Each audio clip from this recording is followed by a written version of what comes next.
Hi, so welcome back to Real Auto Reports. Today we have the real video, the real review on this 2014 Honda Accord Hybrid. This is the touring package, and if you saw our Real First Impressions video edition, you know it has some pretty cool technology equipped on this upper end, really top of the line package on the Honda Accord Hybrid. There is a lot to talk about and a lot of details we want to go through with you actually. So let's jump in the driver's seat, get going, and see, well, what this vehicle is all about. Hi, so welcome back to Real Auto Reports inside of the 2014 Honda Accord Hybrid. And this is the touring edition, as we said, or the touring package. And this will be right at the top of the line of the Accord Hybrid model family. So what do we have to tell you about this vehicle? Well, a lot actually, because we haven't been in a Honda Accord in a while actually. And we've seen them at car shows and so on and so forth, but we haven't actually driven the Accord Hybrid for any length of time. And so being in the 2014 and having tested a bunch of hybrids, I think that this is a great opportunity to, well, you know, check it out really. So here we are in this vehicle and out on the road, and what we notice first off is that this vehicle's nice and comfortable inside. It has a good seating structure. The seats have a good amount of support and cushion. I think that you're going to find that the most noise that you're hearing in this vehicle is from two sources: the wheel noise, so the tires on the road, and then your engine noise. And that engine noise does seem to come into the cockpit more than I would have really anticipated in this vehicle. See, but it's not that bad. It's actually probably right about standard for a vehicle of this style and type. It is a four-door mid to full-size vehicle, so it has good rear passenger room. It's not going to be revolutionary by any stretch of the imagination. It's going to be comfortable. It's going to be good for your passengers. You can see from our photos that with me driving just about 6 foot, a little bit over, that it has a decent amount of legroom in the back, and your passengers on a regular basis will be comfortable. Now with the hybrid, you don't have the fold or splitting back seats. You actually don't have a pass-through at all, so that's something you want to keep in mind from a storage and flexibility perspective. But you will have about 12.7 cubic feet of cargo capacity in the trunk, and that's about on par for a lot of these hybrid sedans here, that you know, you don't have a lot of room in the trunk because of the, well, batteries and all of the hybrid systems back there.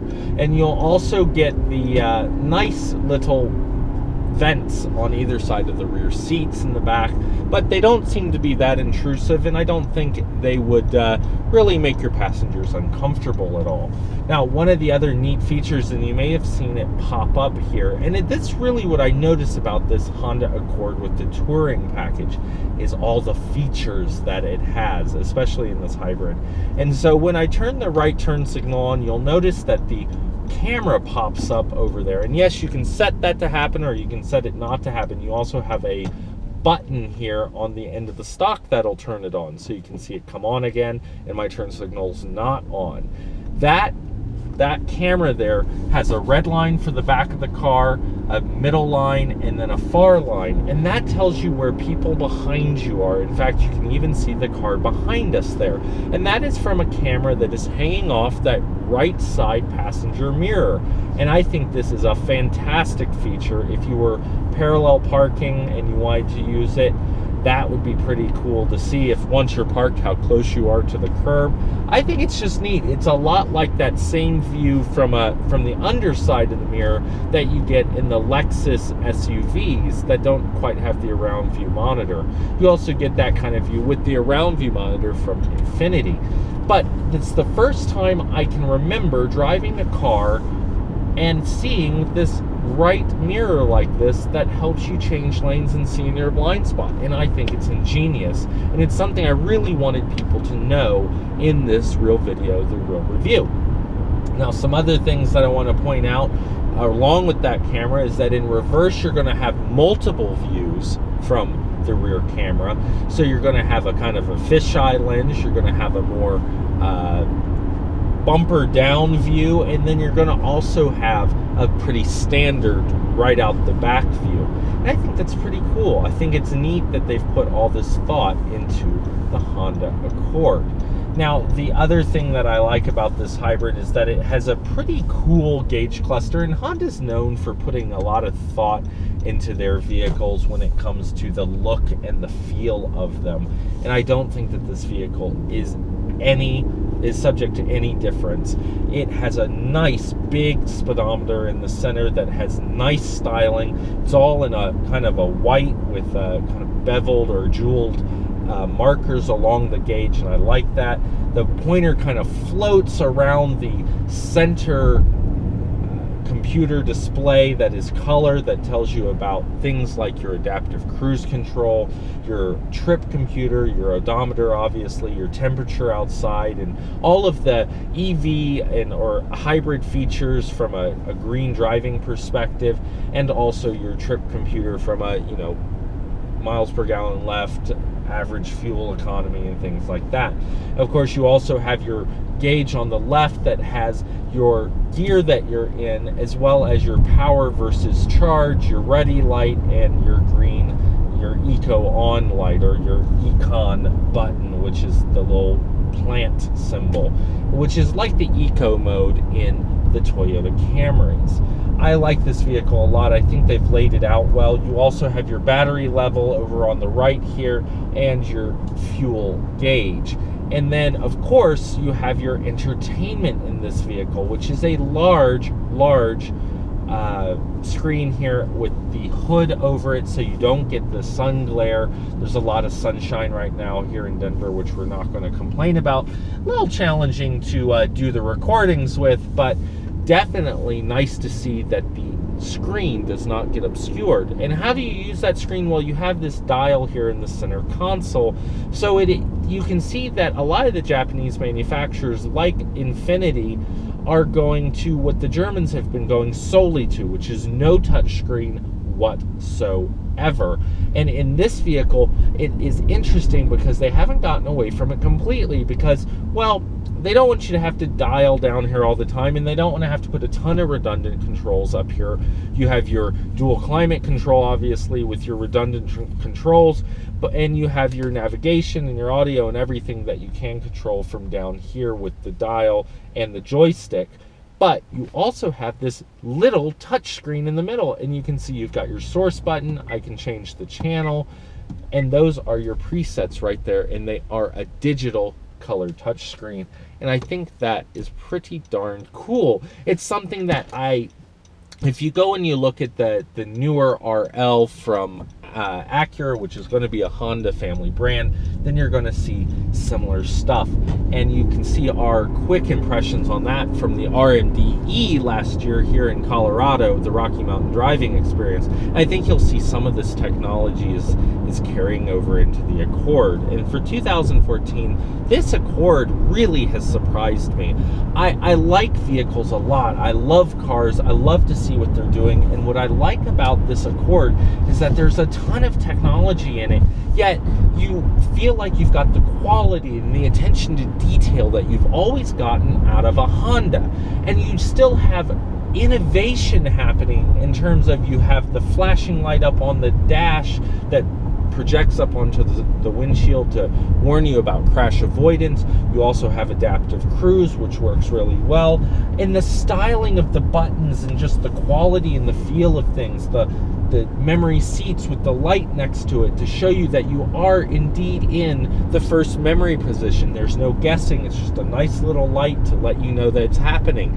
It's like the Germans, where they do in the Audis, where the lock button lights up red when the doors are locked, because, well, you might want to know that at a quick glance when you look over at the passenger door to see if your passenger can even get in. And so when I drive this vehicle, I think that this has had a lot of thought put into the design. It's comfortable, it looks good, it functions well. The only things that are a nit to me when I look around the interior is that I think that the wheel position especially trying to find the wheel adjustment lever. It's way down under here on the column, and it's not electric. And in a vehicle that's going to push $40,000 well optioned in the touring package, it would be nice to have that automatic and self-adjusting wheel to go along with your memory seats and your memory mirrors and all of that, with your memory settings and your smart key. But that's just a little nit. I do like that it still has a pull-up parking brake. I really don't appreciate the foot push brakes as much these days. I like to have a handbrake as opposed to a foot brake. I think they're more functional. And I also think in emergency situations they're a better design if you need to modulate the brake or somehow use it in an emergency situation, even if that's not what it's really designed for. Some other things that I think, are worth mentioning here when it comes to this is that, well, this vehicle has good power. It's almost 200 horsepower, which is going to be right up there with the other vehicles in its class, like the Toyota Camry and the Hyundai Sonata. Now, technically, it's a little down on power from the Hyundai Sonata hybrid, but that's probably not going to affect you too much because, well, it still does 0 to 60 in about the mid 7-second range. And the ride is not going to be super squishy. I think that this ride is firmer than the Toyota Camry hybrid and more like the Hyundai Sonata. It gives you that sportier feel in the driving experience. And I think that's something that is probably more preferential to a Honda buyer. These cars have always been sportier in their driving characteristics. But that brings me to the steering, which is super light in this vehicle. It is an electric power assist, and I think it's too light at speed. We're a little bit over 40 miles an hour here, and I think the steering feel is the one thing that I would have to get the most used to in driving this car over time, is that it is just super fidgety when it is so light like this. And if you are someone who, takes your, hands on and off the wheel to do something and you pull it back, you can see it's just really easy to kind of wiggle it around there. Now, it is a variable assist. I can tell that it does stiffen up and lighten up in different situations, but I find that some drivers are going to like this soft feel, because a lot of cars, we just drove not that long ago the big Lexus LX SUV, and that steering seemed super heavy.